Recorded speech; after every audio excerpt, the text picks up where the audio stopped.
저는 오늘부터 6주에 걸쳐서 여러분들과 함께 손에 잡히는 성경, 즉 창세기부터 요한계시록까지 구약 3번, 신약 3번 시간을 가지면서 여러분들과 함께 유인물을 나누고 또 영상으로 지금 보실 텐데요. 유인물이 없어도 또 영상으로 이렇게 자막으로 다 나갈 테니까 걱정 안 하시고 이렇게 들으셔도 눈으로 보셔도 된다라는 것 염두에 두시면서 함께 이 시간을 시작하고자 합니다. 다음 주부터는 주일날 다음 주 내용을 여러분들한테 주일에 이렇게 배포를 할 테니까 다음 주 내용은 주일날 받아가시면 좋을 것 같습니다. 물론 다음 주 수요일에도 저희가 준비를 해놓겠습니다. 오늘은 제가 이제 사설은 앞뒤 조금 자르고 성경 또 우리가 순서에 입각해서 주어진 시간 속에서 창세기부터 요한계시록까지를 쭉 6번에 걸쳐서 구약 3번, 신약 3번 여러분들과 함께 전체적인 개관을 함께 나누려고 합니다. 오늘의 초점은 자막으로 보여주세요. 부분은 이 내용입니다. 이제 6번에 걸쳐서 여러분들과 함께 나눌 건데 다음 거 넘겨주세요. 다음 거 넘겨주시고 하나 더 넘겨주세요. 오늘 함께 나눌 부분은 1장 창조에서 가나안 문턱까지. 그러니까 내용적으로 보면 창세기, 출애굽기, 레위기, 민수기, 신명기 앞으로 넘겨주세요. 그 앞에. 그래서 여러분 유인물 다 갖고 계시죠? 공란으로 되어 있잖아요. 그래서 창, 출, 레위기, 민수기, 신명기 한번 기록해 보세요. 창세기, 출애굽기, 레위기, 민수기, 신명기. 자, 이 그림은 구약 성경의 39권을 역사적인 순서로 여러분 보시는 왼쪽부터 오른쪽까지가 역사적인 순서입니다. 그런데 창세기가 나오고 옆에 보니까 출애굽기가 나오는데 레위기가 바로 밑에 날아간다는 것은 시대적으로 출애굽기와 레위기는 같은 시대라는 거죠. 그리고 나서 민수기 역시 신명기 역시 같은 시기라는 겁니다. 여기까지만 쓰세요. 다 쓰지 마세요. 창세기, 출애굽기, 레위기, 민수기, 신명기 쓰셨나요? 창세기, 출애굽기, 레위기, 민수기, 신명기 한번 요거 5가지만 같이 읽어봅시다. 시작. 다시요. 창세기, 출애굽기, 레위기, 민수기, 신명기. 아이고 목사님 이 정도는 다 아는데 다 알면 다행이고요. 오늘은 여기 창세기, 출애굽기, 레위기, 민수기, 신명기 이 과정을 함께 여러분들과 보려고 합니다. 넘어가시죠. 그래서 이 시간과 공간적인 배경이 뭐냐면 1장 창조에서부터 하나님께서 아담과 하와 천지를 창조하신 이후부터 이스라엘 백성들이 가나안 땅에 들어가기 전 신명기까지 내용이 오늘의 과정이 된다라는 것을 여러분들이 함께 머리에 염두에 두시고 어디서부터 어디까지라고요? 이건 알고 가야죠. 그죠? 창세기부터 신명기까지 창출, 레, 민, 신 창세기, 출애굽기, 레위기, 민수기, 신명기 적어도 요거 5개는 외우고 갑시다. 그죠? 뭐래도 하나는 배워야 되잖아요. 외워야 되잖아요. 창세기, 출애굽기, 레위기, 민수기, 신명기 무슨 내용일까? 내용으로 들어가 보겠습니다. 제가 자막으로 다 준비를 했는데요. 여러분들은 공란이 조금 있는데 채워가시면서 한번 앞에 요 부분만 여러분 목소리로 한번 처음부터 끝까지 같이 한번 읽어보겠습니다. 시작.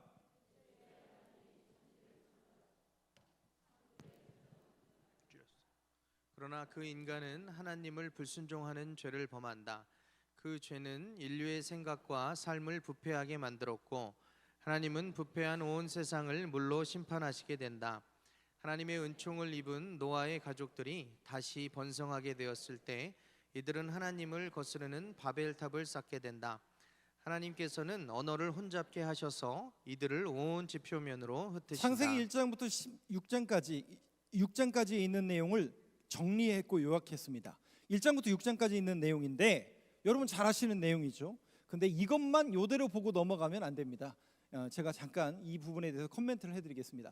태초에 하나님이 천지를 창조하셨죠. 창조의 절정은 인간이었습니다. 그러나 그 인간은 하나님을 뭐예요? 불순종하여 죄를 범하고 맙니다. 여러분 죄가 왜 무섭냐? 죄라는 단어가 하마르티아예요. 하나님의 관역에서 빗나가다, 그러니까 하나님의 뜻에서 빗나가다라는 거죠. 그 죄를 범함으로 인하여 아이고 목사님 왜 교회는 자꾸 죄 여러분 왜 그래요? 가스라이팅해서 죄인인 걸 깨닫게 하려고 그거 아니에요. 우리는 단순히 죄인 어렸을 때부터 우리 죄인 이거 들었잖아요. 근데 왜 죄인이 문제냐? 죄가 왜 문제냐면 하나님과 우리와의 관계가 뭐로 인해 끊어진 거예요? 원래 우리는 어떻게 창조됐어요? 하나님과 함께 에덴 동산에 거닐도록 창조된 게 창조의 뜻인데, 죄가 들어옴으로 인하여 하나님과 우리와의 관계가 끊어진 거예요. 에덴 동산에서 쫓겨난 그것만 기억하시잖아요. 그게 아니라 그거는 그냥 단순히 표면적인 거고, 하나님과 우리와의 관계가 죄로 인해서 끊어진 거예요. 그 죄가 끊어짐으로 인하여 결과론적으로 어떤 증상이 나타나는 거예요? 그 죄는 인류의 생각과 삶을 부패하게 만들었고, 질병, 인간의 문제, 걱정, 염려, 근심, 이 모든 증상들이 뭐로 인해서요? 죄로 인해서 나타난 결과일 뿐이라는 거예요. 그래서 그 결과의 끝이 뭐예요? 사망에 이른다는 거죠. 하나님은 우리를 창조하실 때 사망, 너희들은 나이가 먹으면 죽게, 이거를 계획하시지 않았어요. 이거는 죄의 뭐라는 거예요? 증상이라는 거예요. 그래서 죄가 하나님과 우리와의 관계를 끊어버렸구나. 근데 하나님은 인간을 사랑하세요, 안 사랑하세요? 잘됐다야 이러지 않는다고요. 너 죄 짓고 죽도록 하나님은 좌시하지 않는다고요. 그래서 구원의 계획을 세우고 구원의 계획을 이루기 위해서 하나님께서는 아브라함을 부르시는 겁니다. 이게 구원의 계획이라는 것을 여러분들이 기억하시고, 그 아브라함을 부르시고 이스라엘 백성을 세우고 결국 메시아 예수 그리스도를 이 땅에 보내시는 것이 창세기에 나와 있는 하나님의 구원의 계획, 이거였구나. 그러니까 성경은 창세기부터 요한계시록까지는 결국 우리를 구원하기 위한 하나님의 구원의 스토리라는 큰 그림을 여러분들이 기억하셔야 된다라는 것이죠. 그러면서 조금 더 볼게요. 하나님은 부패한 온 세상, 아니요 앞에 넘어가지 마시고, 하나님은 부패한 온 세상을 물로 심판하게 하십니다. 왜요? 죄의 증상으로 인하여 인간이 어떻게 해요? 계속 부패하는 거예요. 근데 그 죄가 하나님께서 도무지 감당할 수 없을 정도로 이 땅에 뭐 했다고요? 관영했다고 그랬어요. 관영. 그러니까 모든 사람이, 그러니까 대다수의 사람들이 죄에 빠져 있는 거예요. 근데 당대 의인이 누구였어요? 노아였죠. 노아와 그 가족만 이들로부터 내가 지면에 있는 모든 인간들을 쓸어버리고 노아부터 다시 시작해야 되겠다라고 해서 물 심판을 한 적, 40일 40주야를 물로 심판하십니다. 하나님은 노아에게 방주를 만들게 하시고 그 가족과 거기에 탄 가축과 동물을 살리시죠. 그래서 다시 노아 이후에 인간을 시작하셨는데, 문제는 뭐냐? 인간이 또 부패한다고요, 안 한다고요? 이 인간이란 존재가 또 부패하더라고요. 하나님의 은총을 입은 노아의 가족들이 다시 번성하게 되었을 때 이들은 하나님을 거스리는 뭘 쌓아요? 바벨탑을 쌓게 됩니다. 여러분, 이 바벨탑의 문제는 두 가지가 있어요. 한번 기록해 보세요. 첫 번째 뭐가 문제냐? 인간의 교만을 그대로 드러나는 게 바벨탑의 사건입니다. 뭐라고요? 인간의 뭐라고요? 그게 무슨 얘기예요? 바벨탑을 왜 쌓아요? 예? 그 높게 쌓아서 하나님에게 이르려고 의도가 뭐였어요? 다시는 바벨탑을 쌓아서 높은 곳에 오르면 하나님이 혹시 우리를 물로 심판하면, 그러니까 여기에 왜 인간의 교만이 담겨 있냐면 인간 스스로 뭐 하려고 하는 거예요? 그거예요. 살아보려고 하는 인간의 교만이 그대로 담겨져 있습니다. 그런데 기억나세요? 이미 이 바벨탑을 쌓기 전에 노아의 홍수가 끝나고 하나님은 무지개 언약을 보여주시죠. 그죠? 그리고 뭐라고 말씀하세요? 다시는 물로 심판하지 않겠다. 근데 바벨탑 왜 쌓아요? 우리가 해보려고 하는 거예요. 그 얘기는 왜 인간의 교만이냐면 하나님 필요 없다는 거예요. 그죠? 우리의 과학, 우리의 인문, 우리의 실력, 우리의 능력으로 하나님을 대체하겠다라는 거예요. 그래서 인간의 교만. 두 번째, 하나님의 뜻을 거스르는 행위가 바벨탑입니다. 분명히 물로 심판하지 않는다고 그랬거든요. 근데 하나님의 뜻과는 전혀 상관없이 인간의 교만과 하나님의 말씀에 불순종하는 바벨탑을 쌓게 됐습니다. 그러니까 결국 여러분, 인간이라는 존재가 어떤 존재인지 이해가 되시죠? 안 되시나요?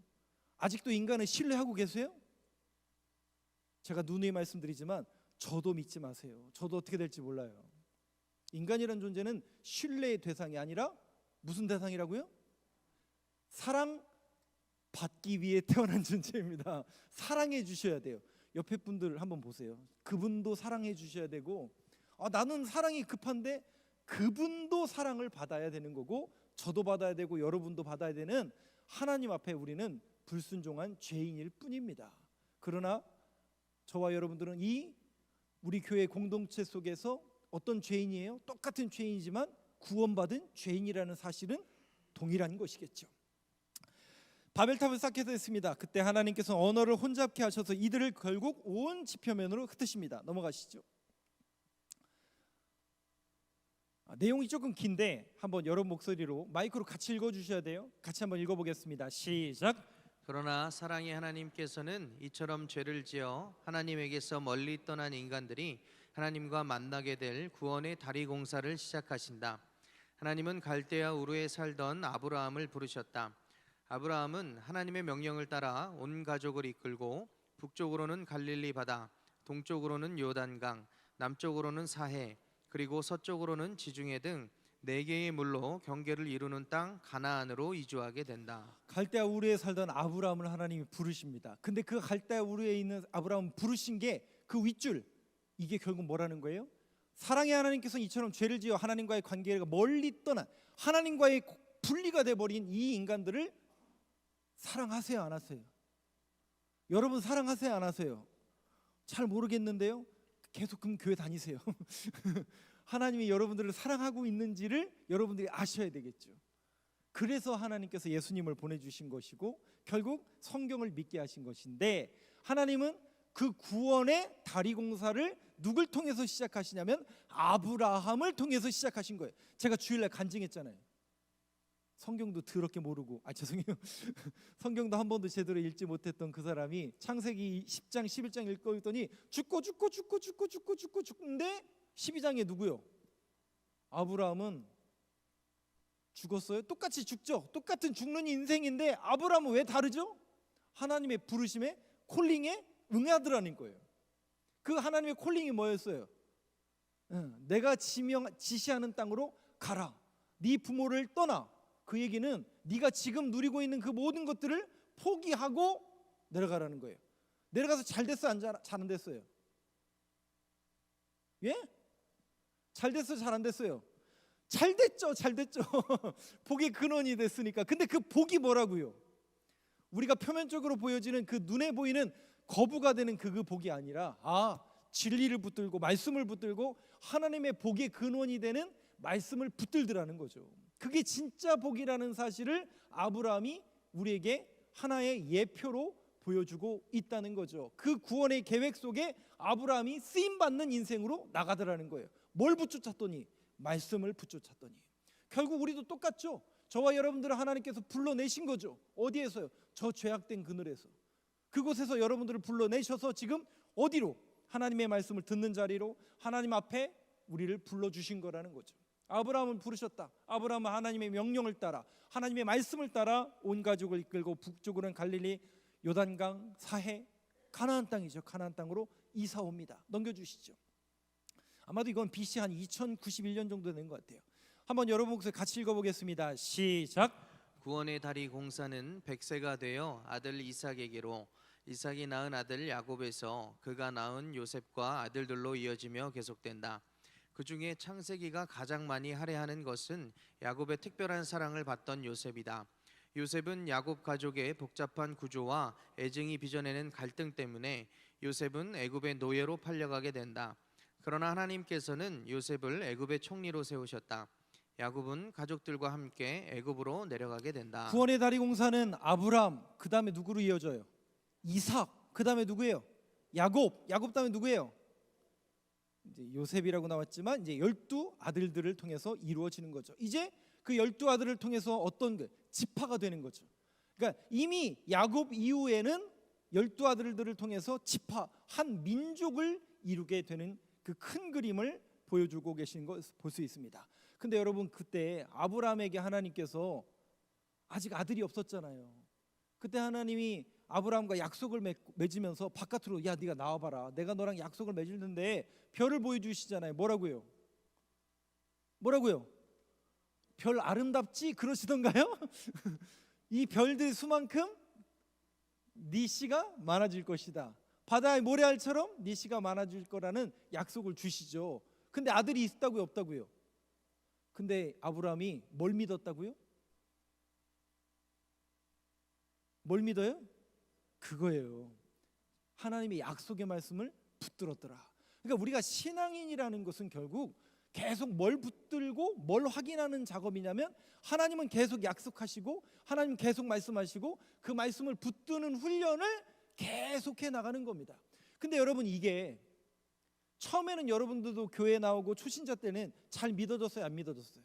잘 안 믿어지잖아요. 그런데 기도하고 말씀 훈련 드리고 예배 드리고 그러면서 정말 이게 그런가? 어떤 때는 가스라이팅도 당하고 그런가 그랬는데 믿어지고. 그러니까 이게 여러분, 아브라함도 처음부터 믿음이 좋았던 게 아니라 결국 그렇게 훈련과 그런 세월 속에서 하나님의 말씀을 붙잡는 인생을 선택했을 때 그거를 결국 그대로 인도하시는 분이 누구라는 거예요? 하나님이 그렇게 만들어 가시더라는 거죠. 그러니까 여러분들이 걱정하실 필요 없어요. 지금 믿음이 약하다고요? 괜찮아요. 말씀 잘 모른다고요? 괜찮아요. 여러분들이 계속 말씀에 붙들려 있고 하나님의 손에 붙들려 있으면, 누가 신실하기 때문에 나는 실력이 없고 나는 모질하지만 하나님께서 약속하신 바를 하나님께서 이루어 가실 것을 우리가 믿기 때문에, 왜? 하나님은 신실하신 분이기 때문에. 그 신실하다라는 것은 믿을 만하다. 뭐가 믿을 만하다는 거예요? 하나님의 약속을 이루고 그 약속을 이루기 위해서, 하나님의 열심을 이루기 위해서 여러분들의 인생 속에 하나님께서 개입하실 것을 내가 믿는다는 그 약속의 말씀을 아브라함이, 그리고 그 아들 이삭이, 그리고 야곱이, 그리고 12아들들이 그 약속의 말씀을 붙들고 살아가서 아브라함의 약속의 말씀이 이루어지는 것을 여러분들이 보고 계신 겁니다. 그 이야기가 창세기 이야기라는 거죠. 근데 그 중에 누구의 이야기가 가장 많이 할애를 하냐면 실상 야곱과 요셉입니다. 요셉이라는 인생은 결론이 뭐냐면 총리에 오른 게 아니에요. 요셉의 인생의 결론이 뭘까요? 총리가 아니에요.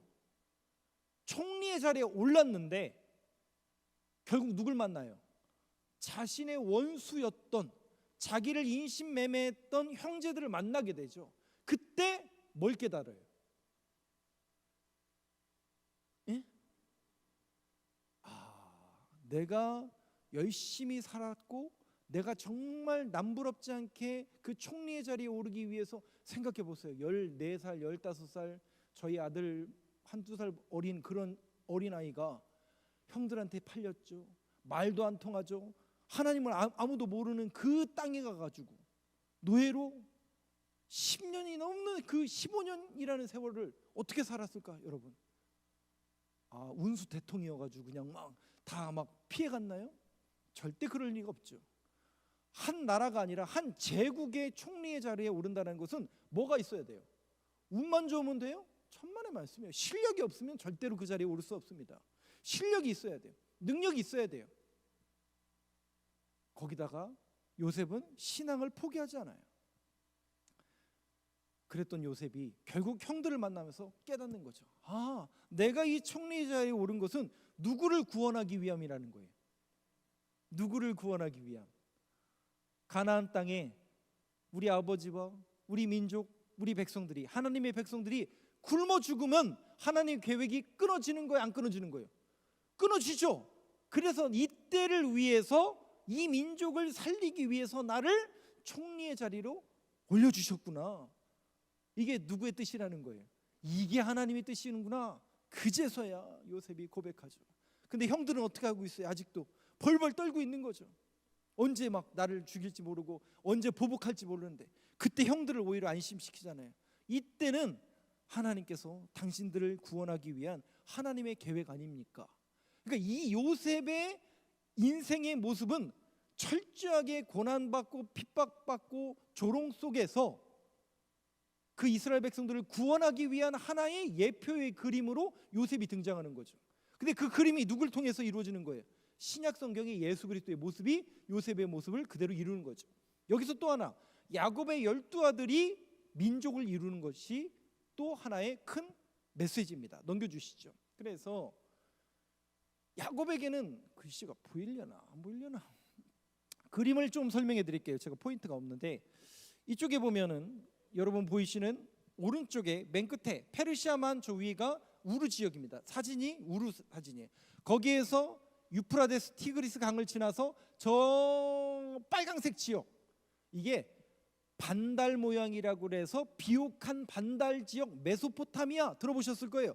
고대 근원의 진원지인 메소포타미아, 유프라데스 티그리스, 지금의 이라크, 이란, 이 지역이 고대 근동의 진원지고 제국인데 거기에 우르라는 지역에 아브라함이 살다가 하나님의 말씀을 듣고 쭉 위로 올라가죠.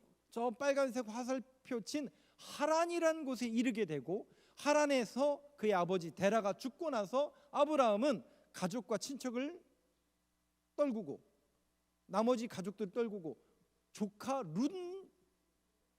롯 감사해요. 저도 룻하고 롯을 늘 헷갈리는데 롯을 데리고 가나안 땅으로 쭉 내려옵니다. 거기가 바로 부엘세바 헤브론이라는 지역입니다. 이게 이제 아브라함이 걸어간 지역이고 여러분 옆에 보시는 것은 데라의 족복. 데라, 아브라함, 그리고 아브라함, 이삭, 야곱의 아내가 몇 명이었죠? 레아와 라헬. 그리고 몸종이었던 비라와 실바가 12명의 아들을 낳는 아들 낳기 시합을 합니다. 그래서 번호가 쓰여 있잖아요. 1, 2, 3, 4, 5, 6, 7, 8, 9, 10, 11, 12. 이걸 설명드리면 이게 12지파 이스라엘 민족의 열국이 되기 때문에 설명을 드려야 되겠죠. 아브라함의 아들들 루벤, 시몬, 레위, 유다. 첫 번째 아내가 레아였죠. 그런데 이 레아를 위해서 몇 년을 일해요? 7년을 일하죠. 근데 원래 레아를 사랑했다고요? 라헬을 사랑했다고요? 라헬을 사랑했어요. 라헬에게는 아내가 결혼했지만 자녀가 없어요. 그래서 라헬이 얘기합니다. 언니는 아들이 4명이나 있는데 나는 아들이 없는데 차라리 우리 첩이 대신 아들을 낳게 하라. 그래서 빌하, 그래서 단과 납달리 두 명의 아들을 낳습니다. 그랬더니 언니가 뭐라고 그래요? 야, 너만 첩 있냐? 나도 있는데. 그래서 실바로부터 2명 갓과 아셀을 낳게 됩니다. 그리고 나서 어느 날 루벤 첫 번째 아들이 밭에 나갔다가 이 모양이 배추 자른 거랑 똑같이 생겼어요. 합한채라는 건데 이거의 뿌리를 다려 먹으면 만다라고라라는 그 뿌리거든요. 그걸 먹으면 뭐에 용하다고요? 임신을 잘 된다는 거예요. 그거를 어느 날 구해 오니까 이걸 누가 봐요? 아직 자녀가 없는 라헬이 그거 보고 그거 나 달라고. 그랬더니 그 언니가 뭐라 그래요? 그거를 갖긴 갔는데 내가 또 야곱하고 잠자리를 들어야겠다. 그래서 낳는 게 이사갈과 수불론. 9번째, 10번째 아들입니다. 이게 5번째로 썼는데 여기 이사갈, 수불론이 9번째, 10번째입니다. 몇 명 남았어요? 2명 남았죠. 그래서 라헬이 그 합한채를 달여 먹었더니 요셉과 베냐민을 낳은 게 아니라 하나님께서 태의 문을 열어주셔서 요셉과 베냐민을 출생하게 되는 12아들들. 디나는 첫 번째 레아의 딸이 되는 거죠. 디나 사건은 기억나시죠? 세겜에 나중에 이르렀다가 추장 하몰에게서 성추행 당했고 그 할례를 명하고 거기 사람들 딱 죽였다가 쫓겨난 그 진원지가 디나인 거죠. 이 12지파의 아들들이 되기 때문에 제가 보여드리고 여기에 이제 보면 리브가가 나오고 리브가의 삼촌이 라반이죠. 라반의 집이 바로 야곱이 도망갔던 그걸 기억하라고 말씀을 보여드리는 그런 그림입니다. 넘겨가시죠. 이거 하나하나 다 설명하기엔 넘어가시죠. 자, 한번 여러 목소리로 한번 같이 읽어보겠습니다. 시작. 애굽에 내려간 야곱의 가족 70여 명은 430년이란 긴 세월을 애굽에서 보내게 된다. 하나님의 특별한 은총 속에서 70명의 한 가족은 250만 명이 넘는 거대한 민족 집단으로 성장하였다. 400년이 지난 지금 이들은 더 이상 고맙기가 한이 없는 애굽의 은인 요셉의 가족들이 아니었다. 이들은 노예로 전락하고 말았다. 요셉을 알지 못하는 바로가 권세를 잡게 되자 상황은 최악에 다다랐다. 그렇게 창세기의 이야기가 요셉을 통해서 끝이 나고 바로 그 다음이 뭐예요? 출애굽기죠. 출애굽기에 보니까 시간이 이미 70명이라는 그 가족이 이렇게 이주해 왔는데 이제 야곱과 그의 가족들이 한 70여 명이 이주해 왔는데 430년이라는 긴 세월 동안을 애굽에서 지내게 됩니다. 하나님의 특별한 은총 가운데 70명이 몇 명이 됐다고요? 250명이에요. 250만 명이에요. 이런 일이 벌어져요, 안 벌어져요? 과학적으로 불가능한 것처럼 보일지 모르지만 이걸 과학자들은 실험해 보던데요. 그리고 성경에 뭐라고 나오니까 산파가 가기도 전에 유대인 여자들은 네, 그죠? 순봉순봉 났더라. 예, 그 얘기 기억나시죠? 거대한 민족 집단으로 성장하였습니다. 400년이 지난 지금 이들은 더 이상 고맙기만 한이 없는 애굽의 은인 요셉의 가족들이 아니죠. 그래서 요셉을 알지 못하는 왕이 바로 왕이 등극함으로 인해서 이들은 노예로 전락하고 말았습니다. 요셉을 알지 못하는 바로가 권세를 잡게 되자 상황은 최악에 다다랐습니다. 그 노역의 때가 너무 힘들었던 거죠. 넘어가시죠. 그래서 그들을 구원하기 위한 하나님의 계획을 준비시킵니다. 같이 읽어보겠습니다. 시작. 하나님께서는 이 백성들을 학대에서 구원할 모세를 준비시키셨다. 모세는 강팍한 바로 앞에 서서 줄기차게 외쳐댄다. 하나님께서 내 백성을 보내라고 말씀하셨다고.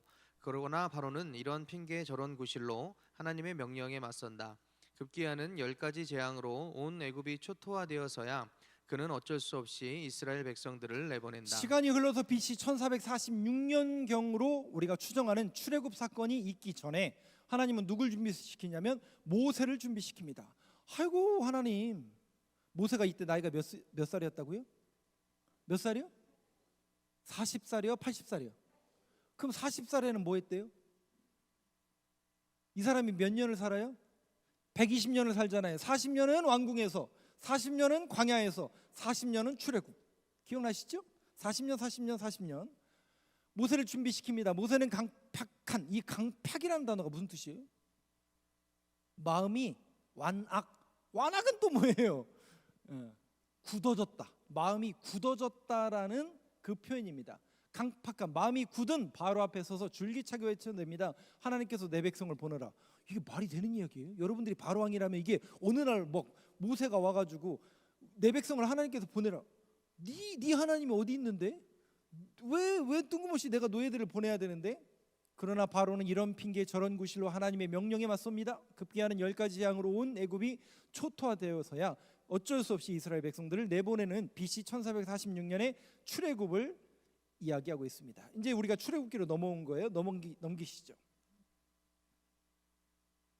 한번 또 같이 읽어보겠습니다. 시작. 애굽에 임한 10가지 재앙은 애굽 사람들에게 여호와 하나님만이 유일하신 참 하나님이심을 보이는 실물 교훈이었으나 이 엄청난 교훈을 받고도 이들은 하나님을 받아들이지 않았다.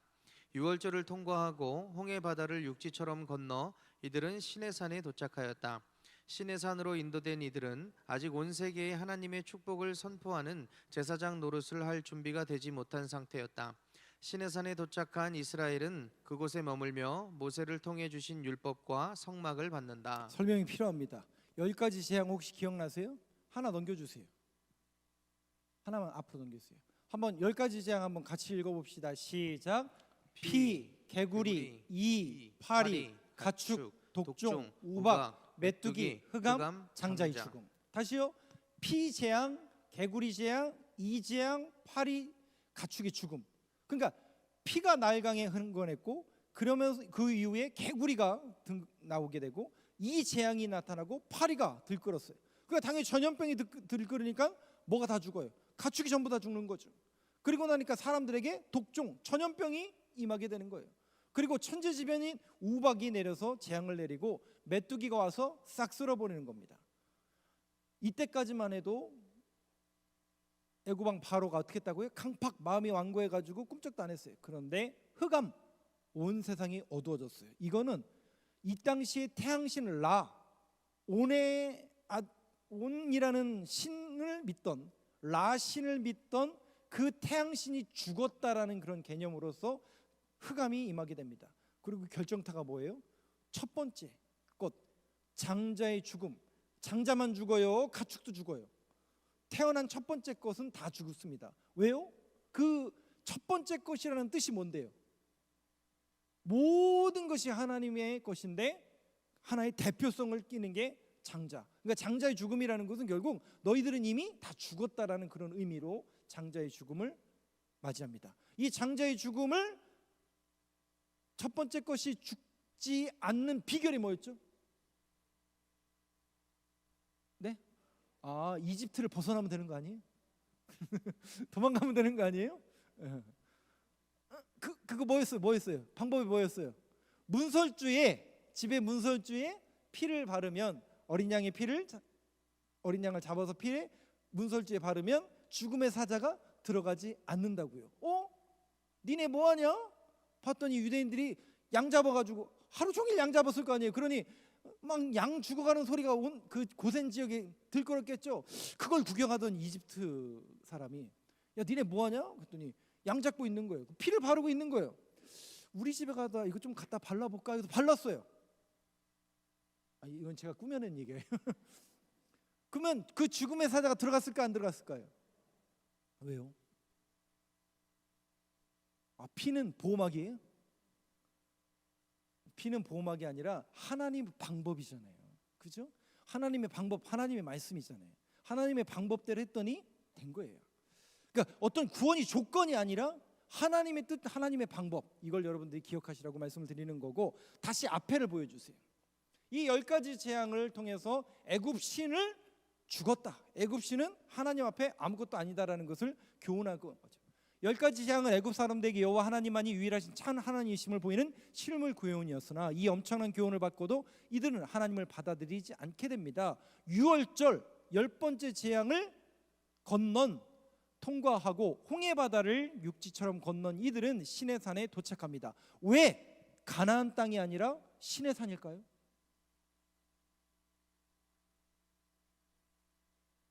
예? 아니 이들을 출애굽시킬 때는 하나님이 어디를 목적지였어요? 성경을 여러분들이 다시 한번 보세요. 가나안 땅이 목적지가 아니었어요. 원래는 시내산이었어요.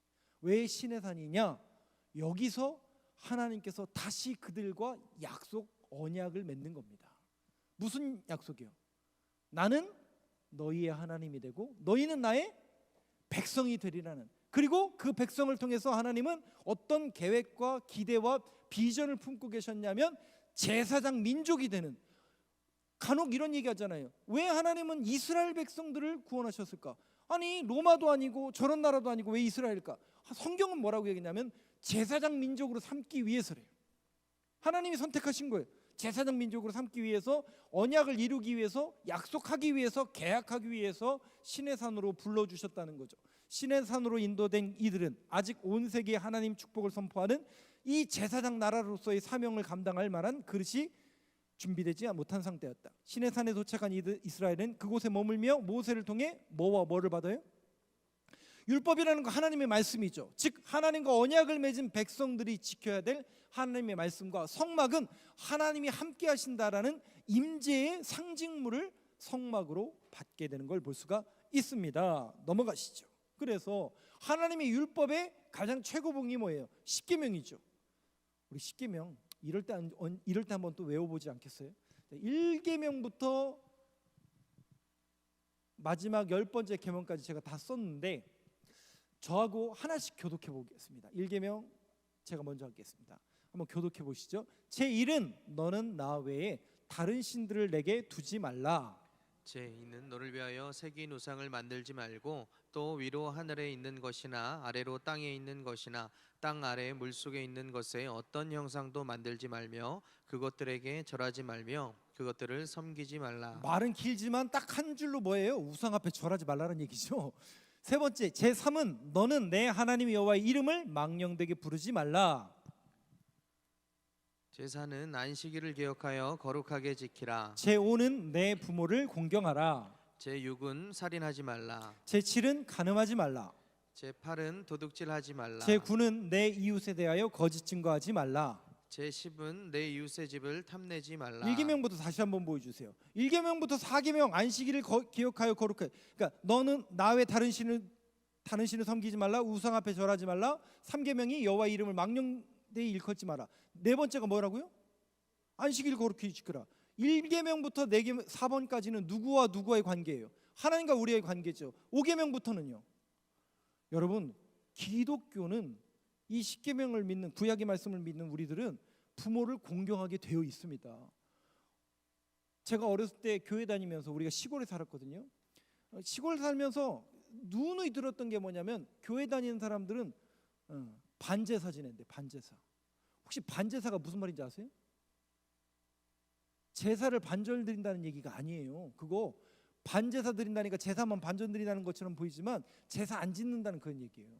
여러분, 그러면서 제사를 안 짓는 반제사 드리는 사람들은 뭐 한다는 얘기예요? 부모를 공경하지 않는데요. 천만의 말씀 만만의 말씀. 기독교는 부모를 공경하는 종교입니다. 5계명부터 마지막 10계명까지 넘겨주시죠. 5계명부터 10계명까지는 1계명부터 4계명까지는 하나님과 우리의 관계, 5계명부터 10계명까지는 우리와 이웃과의 관계입니다. 그래서 여러분, 한 율법을 잘 아는 청년이 예수님한테 질문하잖아요. 하나님의 뜻이 무엇입니까? 하나님의 율법의 가장 중요한 핵심 키워드가 뭡니까?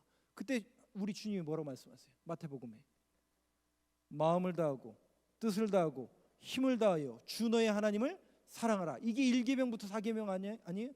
제2계명은 내 이웃을 내 몸과 같이 사랑하라. 그래서 5부터 10계명이 이웃과 우리와의 관계를 이야기하고 있습니다. 이게 율법의 핵심같이 하나님을 사랑하며 이웃을 내 몸과 같이 사랑하는 겁니다. 이웃 사랑의 실천이 우리 신앙인들에게 늘 있어야 된다는 것이겠죠. 넘어가시죠. 하나 더 볼까요? 넘어가시면 성막은 아까 하나님의 임재, 하나님의 동행을 상징하는 상징물이라고 말씀드렸죠. 이라고 돼, 성막의 표면도인데 이라고 돼 있어요. 문은 어느 쪽에 있어요?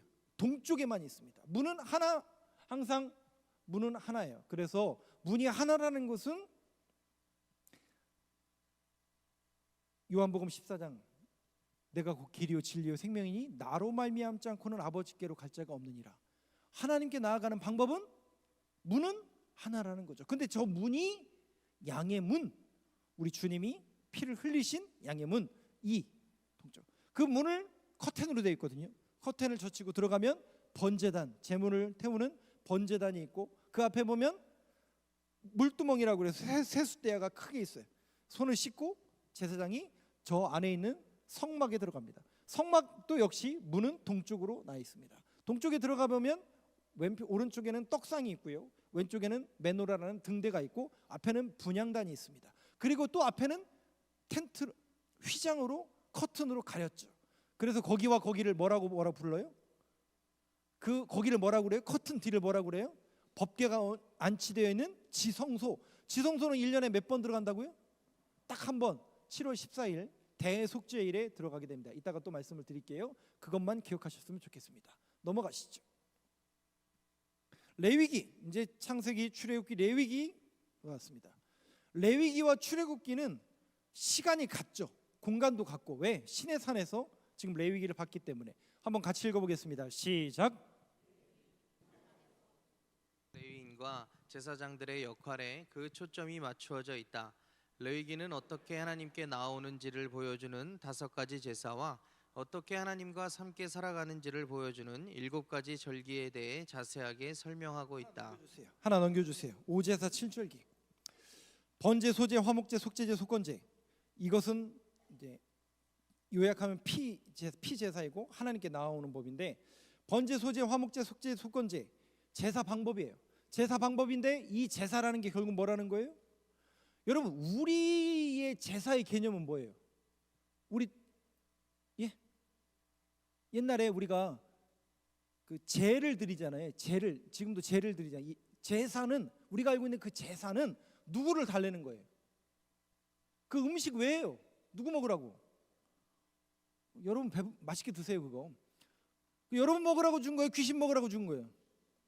그 귀신을 달래야만, 귀신이 평안해야만 우리의 삶과 후손들이 잘 된다라는 그 생각이 동양적인 방법으로, 제사는 결국 누구를 달래냐면 혼령과 귀신을 달래는 건데, 우리의 제사는, 성경에 있는 제사는 뭐 하는 거라고요? 하나님께 나아가는 방법을 가르쳐주고 있는 겁니다. 번제와 소제는 제사의 방법이에요. 번제는 말 그대로 제물을 태우는, 곡식을 태울까요? 동물을 태울까요? 곡식은 태우지 않아요. 동물을 태우는 겁니다. 소, 양, 비둘기. 근데 그 제물을 태우는 제사를 번제라고 하고, 소제는 뭘까요? 작은 제사? 아니에요. 소라는 게 곡식을 드린다라는 거예요. 그럼 그 곡식을 그릇에 담아서, 방법은 곡식을 드리는 걸 소제라고 하는데 곡식을 요제라고 합니다. 요제는 곡식을 담아서 이렇게 흔들어서 올려드린다. 이걸 또 거제라고 하죠. 그래서 번제는 태우는 거, 소제는 곡식을 드리는 거. 그럼 화목제는 뭐예요? 화목제, 속건제, 속죄제는 방법이 아니라 내용이에요. 제사의 내용. 그러니까 화목제, 속죄제, 속건제는 말 그대로 하나님과 우리와의 관계를 화목하기 위해서 어떤 제사를 드리는 거냐면 번제를 드리는 거예요. 하나님과 우리와의 관계를 회복하기 위해서 피 제사를 드려야 되잖아요. 왜? 화목해질 수가 있어요, 없어요? 하나님과 우리가 화목해질 수는 있지만 우리의 뭐가 아직 남아있어서, 죄가 남아있어서 하나님과 우리는 화목해질 수가 없다고요. 그래서 어떻게 해요? 방법이 뭐예요? 번제, 즉 희생 제물을 죽여서 그 피를 흘림으로 우리 죄가 씻김 받았고 태워짐으로 인하여 하나님과 우리가 하나님 앞에 나아가는 방법을 얻어준다. 그러니까 화목제 속에는 번제가 담아 있는 겁니다. 화목제는 제사 내용이고 번제는 방법이라는 거죠. 속죄제는 말 그대로 우리의 죄를 대속하기 위해서 속죄제를 드리는 거고, 속건제는 뭘까요? 성경에 보면 부지 중에 혹시 우리가 모르고 지은, 욥기에 보면 욥이 누굴 위해서, 자녀들을 위해서, 혹 너희들이 알고 지은 죄, 모르고 지은 죄를 위해서 속건제를 드리는 모습이 나옵니다. 하나님께 나오는 방법입니다. 칠절기는 뭐예요? 유월절, 무교절, 초실절, 오순절, 나팔절, 속죄일, 장막절인데 절기를 통해서 여러분 우리가 다음 주에는 뭐가 나와요? 우리 교회는 추수감사절이죠. 아이고 목사님, 추수감사절은 지금으로부터 300년, 400년 전에 영국에서 기독교인들이, 청교도인들이 박해받고 핍박받아가지고 미국으로 다 이주해 가서 땡스기빙 데이, 하나님 앞에 감사하는 절기를 드린 미국 기독교인들의 절기인데 왜 우리나라 사람들이 지킵니까? 라고 질문하신다면 제가 뭐라고 답변해야 될까요? 네? 제가 뭐라고 답변해야 돼요? 그러게요? 그래야 되나요? 그런가요? 그래야 되나요? 여러분, 그러면 절기를 목숨처럼 지키라고 성경은 이야기하지 않거든요. 그럼 절기를 지켜야 돼요? 안 지켜도 돼요? 제가 조심하고 있잖아요. 안 지켜도 된다고 얘기하면 목사가 어떻게 저렇게 설교할 수 있냐라고 얘기하고, 지켜야 된다라고 하면 성경에 추수감사절은 없거든요. 그 지켜도 되는 건가? 그러니까 이거를 동기부여와 의미부여라고 저는 생각을 해요. 왜냐하면 여기에서도 마찬가지. 그러니까 목적이 뭐냐는 거예요. 절기를 목숨처럼 지켜야만 하나님과 동행하는 거예요. 여러분, 순종이 제사보다 낫고 듣는 것이 순양의 기름보다 낫다라고 사무엘이 이야기했어요. 본질이 뭔지를 늘 잃어버려서는 안 됩니다. 하나님과 동행하는 게 쉬워요, 어려워요? 쉽지 않죠. 우리가 바쁜 일상 속에서, 분주한 일상 속에서 하나님 앞에 감사하고 은혜하는 나를 정해서 그렇게 하는 것은 저는 분명히 의미가 있다고 생각해요. 왜? 우리의 신앙의 유익을 위해서. 그래서 저는 절기 지켜야 된다고 생각해요. 모에드라는 단어가 절기거든요. 이 모에드라는 단어를 유대인들은 일부러 정합니다. 왜? 그날만큼은 하나님께 집중하기 위해서. 저는 그런 의미를 부여해야 된다고 생각해요. 우리가 바쁜 일상 속에서, 신앙 일 속에서 잃어버리잖아요. 하나님의 은혜도 잃어버리고 하나님의 사랑도 잃어버리고. 그런데 우리가 부활절, 고난주간, 감사절기를 우리가 지정해서 왜 지키게 하냐면 우리 신앙의 유익을 위해서. 이날만큼은 하나님과 동행하며 하나님 앞에 감사하는 날을 정하는 것, 그것이 우리 신앙의 유익을 위해서 그렇게 하는 거라고 저는 생각을 해요. 마찬가지로 유월절, 무교절, 초시절, 오순절, 나팔절, 속죄일, 장막절을 지키는 것은 하나님과 동행하기 위한 하나님의 방법이라는 거죠. 여기에 대한 절기에 대한 내용은 제가 몇 차례 말씀드렸기 때문에 스킵하고 넘어가겠습니다. 그 다음 보여주시죠. 지도도 넘어가시죠. 자, 이제 레위기가 끝나고 민수기입니다. 몇 개 안 남았어요, 여러분. 이제 창세기, 출애굽, 레위기 긴 거 다 했어요. 민수기, 신명기 이제 2개 남았어요. 자, 민수기 내용 한번 같이 읽어보겠습니다. 시작. 모세는 이스라엘 백성들이 시내산을 떠나기 전에 인구 조사를 실시했다. 20세 이상으로 전투에 임할 수 있는 장정만 60만이었으니까 미성년자와 여자와 노약자를 합치면 적게 잡아도 250만은 넘을 것으로 추정된다. 이들은 승리와 감격 속에 대열을 갖춘 행진을 해서 오아시스인 가데스 바네아에 이르게 된다. 이곳에서 이스라엘 백성들은 그들이 들어갈 가나안 땅에 대한 정보를 탐색할 정탐꾼을 보내게 된다. 3개월 정도 걸려요. 출애굽에서 고센 땅에서 애굽 땅에서 3개월 정도 걸려서 시내산에 도착하고 거기서 약 13개월 정도, 1년 1개월 정도 성막과 율법을 받습니다. 그래서 시내산에서 계약을 맺고 13개월 계약을 맺고 하나님께서 이제 주리라 약속하신 가나안 땅을 향해서 가는 겁니다. 가나안 땅을 향해서 가다가 호르산 바로 앞에 가데스 바네아라는 지역에 이르게 됩니다. 이때 인구가 엄청나죠. 민수기가 뭐예요? 말 그대로 영어 성경엔 넘버스인데 숫자라는 뜻인데, 민수 기는 채기자잖아요. 백성의 숫자, 백성의 수를 세다. 인구조사. 예, 인구조사. 약 몇 명 정도 됐을 거라고요?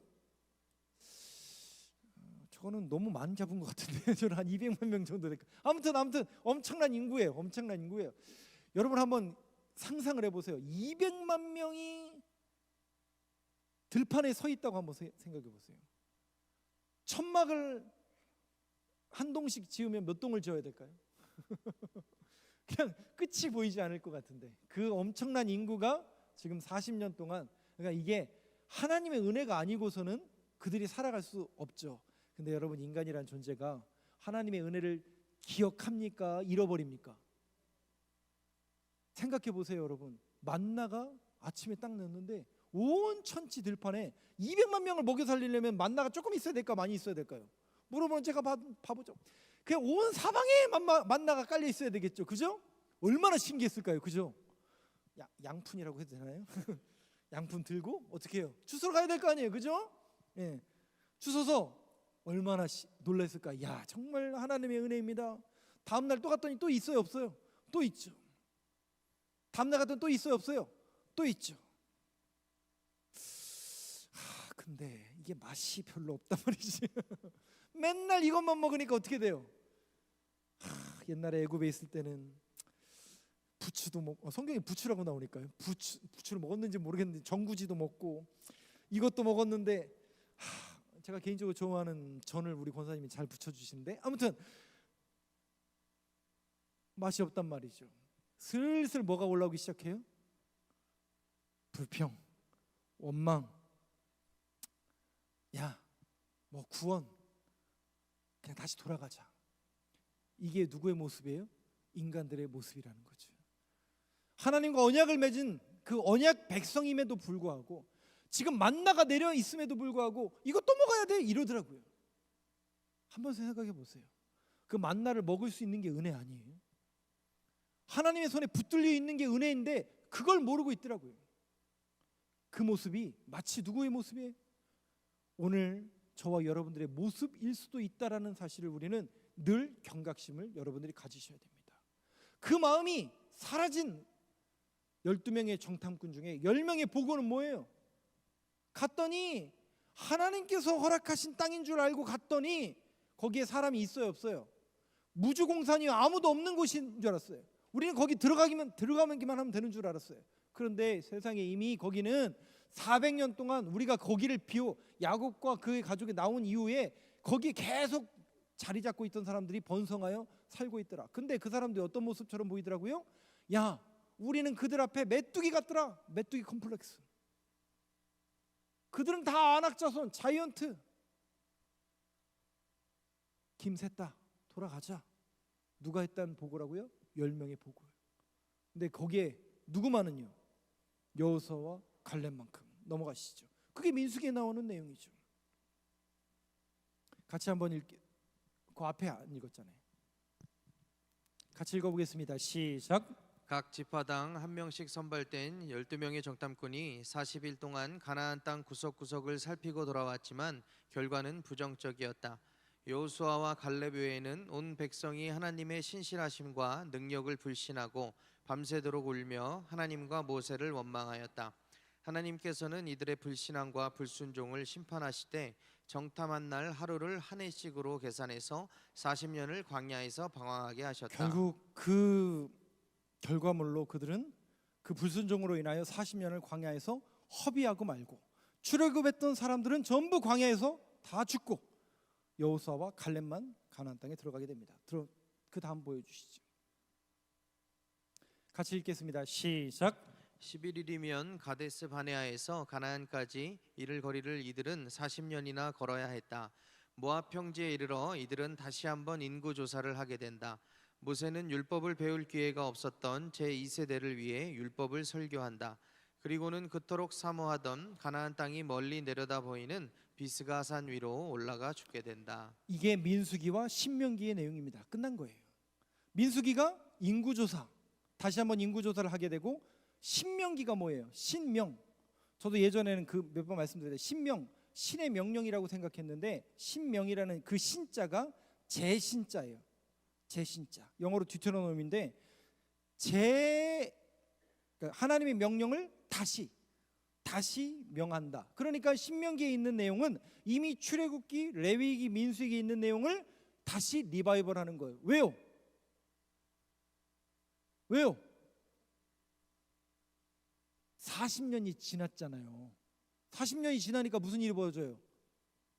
출애굽한 1세대, 창세기, 출애굽기, 레위기, 민수기 말씀을 들었던 1세대들이 죽었기 때문에 가나안 땅에 들어갈 2세대들에게 다시 뭘 가르치는 거예요? 신명하는 거예요. 하나님의 명령을 다시 가르친다라는 의미로서 출애굽기, 레위기, 민수기에 있는 내용을 다시 가르치는 게 신명기 모세의 이야기고, 모세는 비스가산 위에서 죽게 됩니다. 결국 그 하나님의 말씀을 그들이 다시 붙들어서 가나안 땅에 들어가는 역사를 보여주는 게 신명기로 끝납니다. 마지막으로 고담 한번 보여주세요. 이 표를 한번 보시죠. 기록을 하실 수 있으면 기록을 하셔도 되고 제가 쭉 읽어가겠습니다. 왜냐하면 창세기, 출애굽기, 레위기, 민수기, 신명기 5개에 대한 핵심, 큰 그림, 메시지만 제가 쭉 읽어드리겠습니다.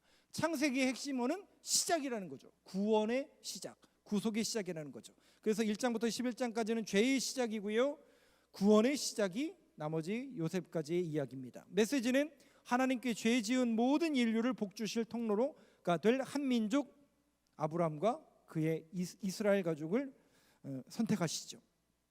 출애굽기는요, 그들을 구원하시기 위한 하나님의 방법이었죠. 어떻게 구속받았나? 왜 구속받았나? 하나님께서 열국의 제사장 나라로 쓰시기 위해 은혜와 권능으로 이스라엘을 구속하셨다. 그들을 출애굽한 이 역사는 그들의 헌신과 노력 때문이 아니라 하나님의 열심이고 하나님의 공로였죠. 레위기, 레위인들에게 주는 말씀이죠. 핵심어는 거룩입니다. 오제사 7절기 기억나시죠? 하나님께 나아가는 방법 오제사, 하나님과 동행하는 방법 7절기. 오직 피와 제사장의 중재를 통해 하나님께 나아올 수 있었고, 성화와 순종을 통해서만 거룩하신 하나님과 교제하는 삶을 살 수 있다. 민수기, 백성의 수를 센다. 핵심어는 방황, 옛세대, 물갈이, 새세대. 인구조사에서 처음에 왔던 세대들 40년이 지나고 새세대가 일어납니다. 거룩하신 하나님께 대한 불신과 불순종은 하나님의 약속하신 복을 놓치게 만든다. 마지막 신명기 두 번째 율법이라고 말씀드려요. 다시, 그러니까 두 번째, 1번째 이게 아니라 다시 말씀을 주신다. 하나님의 은혜를 기억하라는 거죠. 하나님께 순종하라는 거죠. 순종하면 축복을, 불순종하면 저주를 받는다. 과거에 베푸신 하나님의 사랑과 은혜를 잊지 말고 오늘 순종하는 것이 미래의 복을 누리며 사는 길이다. 마지막 보여주시죠. 마지막 자막을 보여주시죠.